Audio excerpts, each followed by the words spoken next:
I am now 25, female, and at the time I was 16 or 17.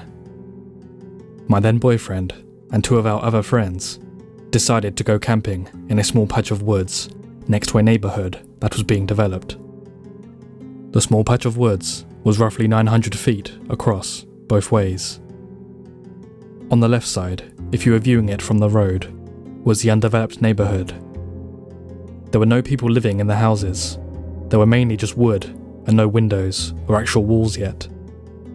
And on the right side was about a mile-long driveway that led up to a house a little over a half-mile past the patch of woods, pretty deserted. So we got our tent, fire pit, chairs, etc. set up, and we were relaxing as it started to get dark, when we then heard extremely loud screaming coming from a woman, maybe 400 to 500 feet away. At first, there weren't any words we could make out. But then, there was a help and a no. And then the loudest, most terrifying scream that was cut off mid-scream. We couldn't see through the trees of the woods. They were thick and it was getting darker, so we got the hell out, leaving all of our stuff behind. As we were walking back to the undeveloped neighbourhood where we had parked, keep in mind the screaming was coming from over this way of the woods, so we had to go out near the long driveway, to the road, around the tiny bit of woods, into the undeveloped neighbourhood where we had parked the car. I was immediately on the phone with the police, who were trying to tell me it was just a cat in heat. From where we parked, we were facing the woods. A man came out, dragging something in heavy sheets, cloth or something. He spotted us and started pacing towards our car. The police pulled in right then. The man ran, and as it turned out, he had killed a woman about 400 foot from where we were camping.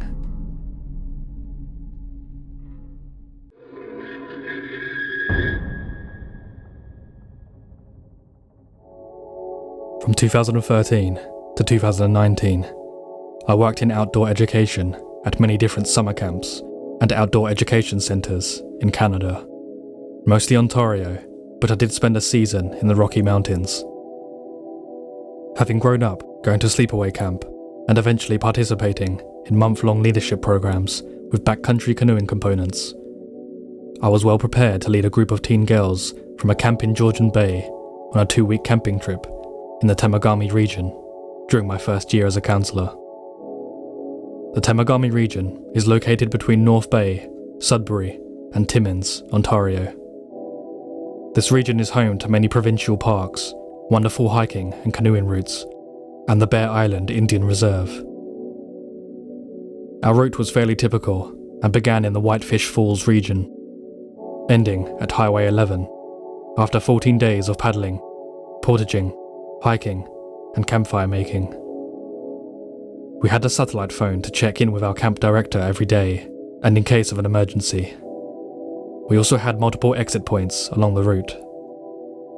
Until our second to last night, we were having fun and a relatively uneventful time, besides some mild dehydration and the usual bumps and bruises.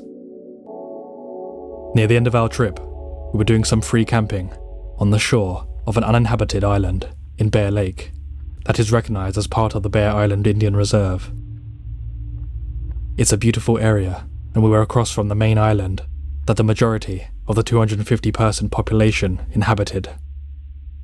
We had put out the fire and gone to bed, when about an hour after falling asleep, I was jarred awake by the sound of a loud motorboat. Obviously, this isn't that weird, because it's a large lake and many people use boats to reach the mainland or their homes on secluded islands. However, it was around 11 p.m, and things had been quiet for the last few hours. The motor would cut out, and I could clearly hear the sounds of an argument. It sounded like at least one man and a woman, and they were very angry and yelling at each other. Although I couldn't hear anything specific because they were too far offshore. Suddenly, the woman screamed, and I heard a splash into the water, and then complete silence. At this point, I was pretty freaked out, and hoping to God that my girls hadn't woken up. but I wasn't that lucky, because I could immediately hear them talking from their tent. I could tell they were scared. I was about to unzip my door and look out to see if maybe the boaters had an accident or something, when my whole tent lit up. The light slowly panned across me and onto the tent my girls were in. That immediately made them quiet. In a normal volume, I was able to tell them to stay absolutely still. The light panned back to my tent, and then over to theirs again. I can only guess that it must have been some sort of boat with a searchlight on it. After what felt like an eternity, but was really only about 5 minutes, the light was turned off, and I heard the motor engage and fade as the boat drove away from us. I immediately found the satellite phone and called our camp director, who gave us the phone number for the local police. I called them, and they said they would forward the information I gave to the local native detachment on Bear Island. I don't think any of us slept that night, and I got up around 5 AM to take my canoe out and take a look around. I thought maybe someone had fallen overboard and had managed to swim to shore. Obviously, I didn't find anyone, and there was nothing floating in the water either, although it is a pretty deep body of water. None of us wanted to camp one more night, so I called the camp and had them head out to the pickup point a day early. We paddled like hell and didn't really talk much. I think none of us really wanted to speculate about what we might have heard and what would have happened if we had made a noise or moved when that light was on our tents. I've thought about this a lot over the years, but whenever I've told people the story, they've been quite skeptical. I recently started looking into missing person cases in the area, but without much luck. If anyone reading this is familiar with Indigenous issues in Canada though, there is an epidemic of missing and murdered Indigenous women, and these cases usually go unreported or unsolved.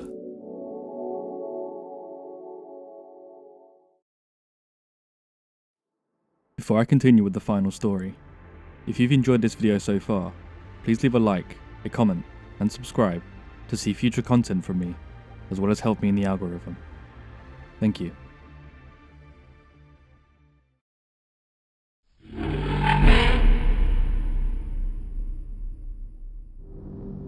Back in 2011, I was within a circle of friends that made it a tradition to go camping at a certain spot every May long weekend. The spot we chose was in a beautiful area right on the edge of a large lake and was located on government land.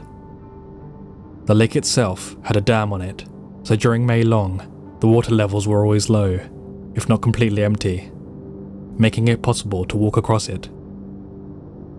People were allowed to camp there as long as they were not causing trouble or making a mess, and it was generally a good time for everyone. The spots themselves were spaced far enough apart that you had your own privacy, but not far enough that you couldn't meet other people. In this particular year, our spot was in the middle of a small hill, with one campsite below us and one above us. The first night of our trip happened without incident. During the second day, the people staying at the site below us had moved in. We didn't think much of it and continued drinking throughout the day and into the night. At around midnight, the people at the campsite below us were really out of control. They were yelling and screaming, and their music had gotten even louder, so our friend Ben went down to ask them to turn it down. He was promptly punched in the face, and he came back to inform us that he was 90% sure they were on drugs. After that, the vibe wasn't as relaxed, and we were all somewhat on edge. I was feeling really tired, so I just decided to go to bed.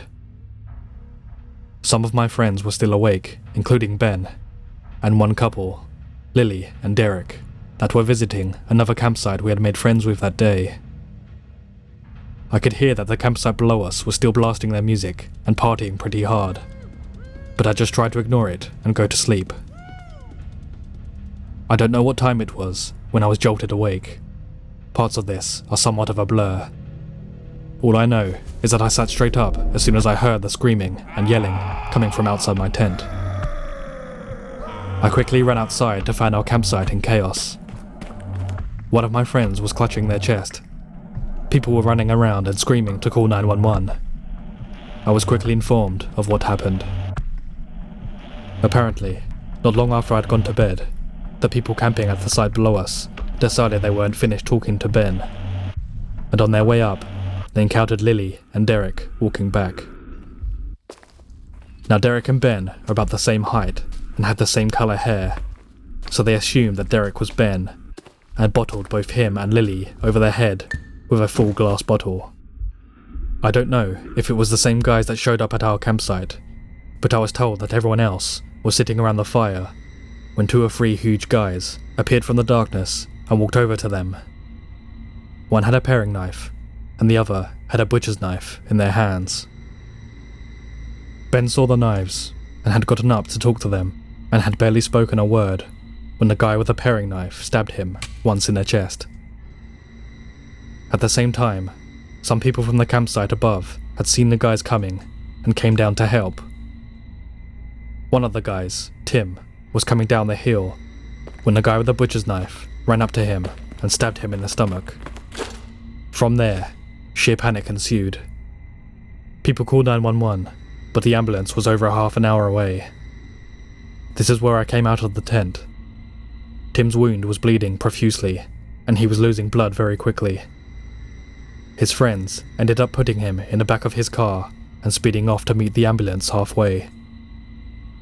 Ben was also bleeding, but his wound wasn't as deep as Tim's, and we were able to keep him calm until an ambulance arrived. The guys with the knives ran off into the darkness, back down to their campsite, and took off in their Land Rover. My boyfriend at the time and I had gotten into his car and drove to the entrance to try and flag down the policemen on their way to the scene.